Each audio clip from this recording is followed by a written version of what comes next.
In this video, I'd like to look at an Android app that reads some JSON and is a little more complicated than the previous examples we've looked at.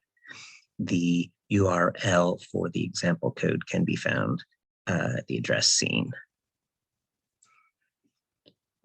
So here is the app. It has some information about artists, some names, birth and death dates, country, and the artist names are loaded up into a spinner. And then we have some paintings by that artist and then some images of those paintings. And so our first artist here is Edward Manet, and we have different paintings by Edward Manet, and then we can change the artist and then the painting. So we have choices of artists, and then the user's choice of artist affects the choice of paintings. And so we want to just see that operation of one choice affecting the other set of choices in the spinners. Okay, so let's have a look at our JSON file. So it starts with a curly bracket. So it is starting with an object, and then that object has a property painters. And then the square bracket indicates that painters is an array, and it's an array, this curly bracket says, of objects. So we have an object with the property painters that is an array. It's an array of objects, and that object has properties like last name with the value Manet, first name Edward, country icon, country name, birthday, death date. And then there's another property of a painter, which is called paintings, which is itself an array of objects. And those objects have the property title and file name. So this is all local. And so here are all of the in drawable. These are all the names.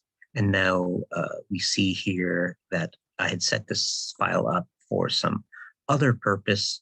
So the file name here includes an extension. And so I'm going to have to get rid of that extension because in Android, our resources don't include the extension. So I'm going to have to do some string manipulation to get rid of that. That's what. So this is an object with the property painters, which is an array, and then those elements of that array are objects, and it has a property that is itself an array of objects. And then we come down and have other paintings of Edward Manet, and then that ends, and then this is the end of Edward Manet, and then here is our next artist, Georges Seurat, etc. Okay, so that's what the file looks like. We have, that was in a raw folder, so I create the raw folder and put the painting _ data JSON file in there, and I put the images into the drawable folder. In the layout, we have a spinner at the top, which is for the artist names, and then a text view for the birth date, another for the death date, another for the country, a second spinner for the paintings, and then an image view to actually show the painting. Okay, so here we are in main activity now.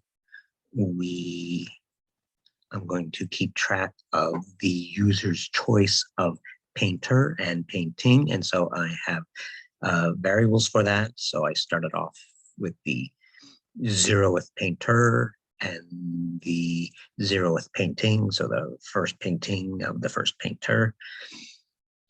Okay, and then I'm making my code connection to the interface. So I have 2 spinners and 3 text views, and somewhere an image view, but I must have that below. Okay, I'm going to read the file. So I'm declaring an input stream. Well, I'm going to the raw resources, painting underscore data. Again, no file extension here, which was JSON, because resources don't have file extensions. And then we are reading it all at once. And then we're going to specify that that was, and that text, we're going to sort of interpret, cast it, what have you, as a JSON object. And so we know, again, look back at the file and we see that it started with the curly bracket. So it was indeed a JSON object.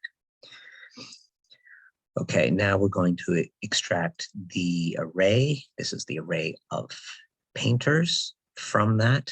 So again, here is the overall object, and then there was a property, and this is the only property of that object, painters, and that is an array.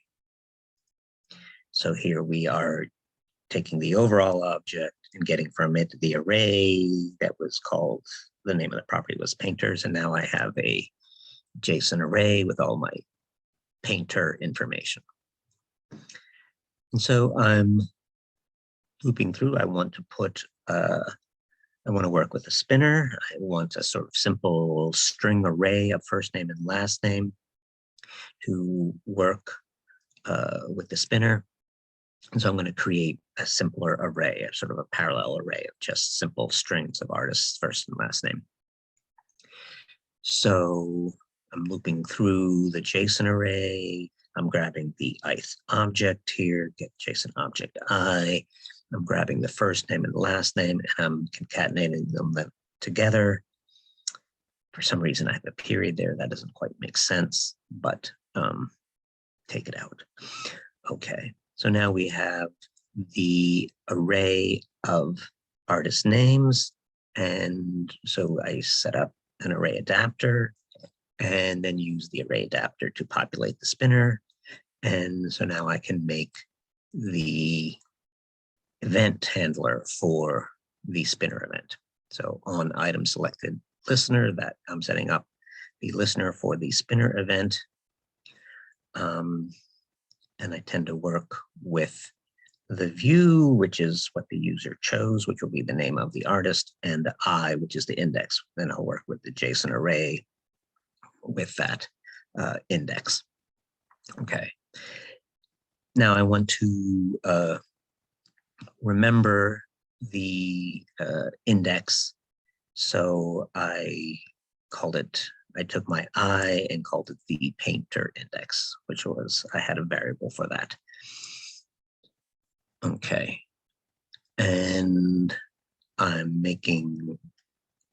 taking that view and casting as a text view. So then I can grab its text and convert it to string, and I'm just toasting it out. So I'm just toasting out the name of the artist. So when I choose an artist, there should be a little toast.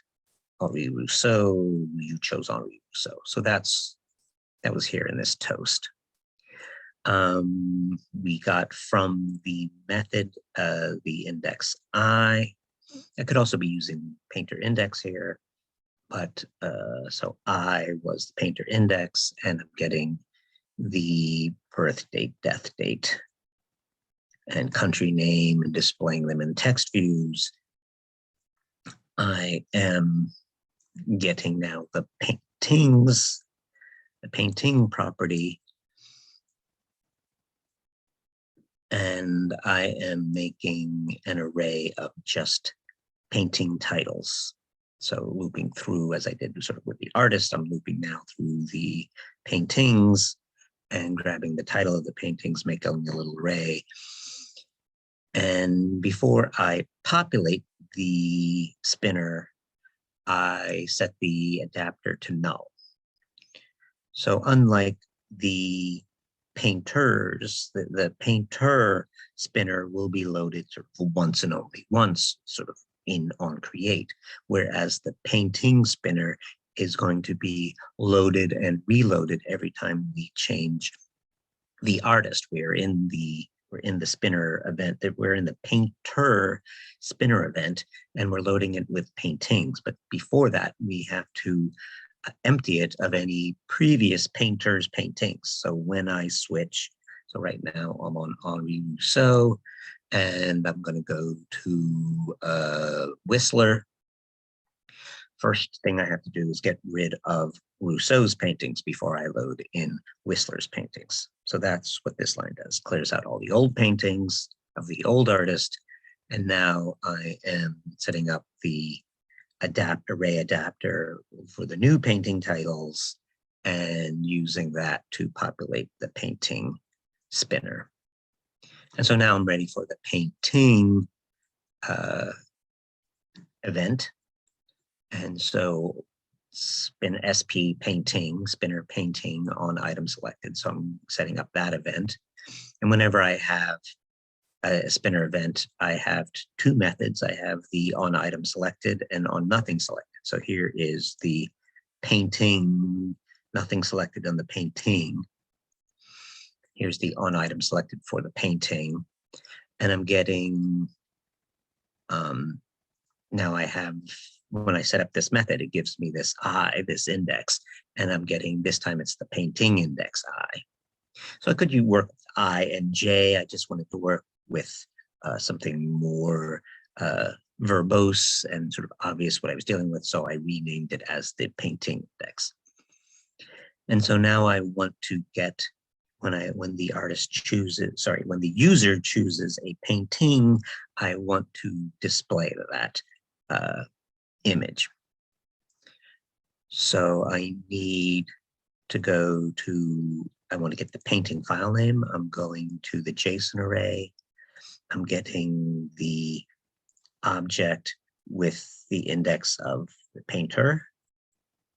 And then I'm getting the JSON array of that object with the variable name paintings. So this is the property, the paintings property of the particular artist. And then I'm going, and that is paintings as an array. So now I'm getting the element of that array with the painting index. And then I'm getting the file name from that string. And I am toasting that out. So let's just have a quick look at that. So this is the second spinner. I'm in the second spinner event, and I'm going to choose arrangement in gray and black. And it's telling me I chose mother.jpg. That's Whistler's mother. And so that's what this did, toasted out the name of that file. I'm connecting the IV painting to the interface. And now remember that in our JSON file, the file name properties had file extensions. And so I'm setting up here to get it in the proper format. So if I have any dashes in my file name, I'm replacing them with underscores. And I am putting it in lowercase. And oh, I missed it. I skipped over right here. So here I am using the substring, starting from 0 and going up to here. I'm searching for the period, and I'm going up to. So I'm taking a substring starting at 0, going up to, and not including the index of the period. And so that is me getting rid of the file extension.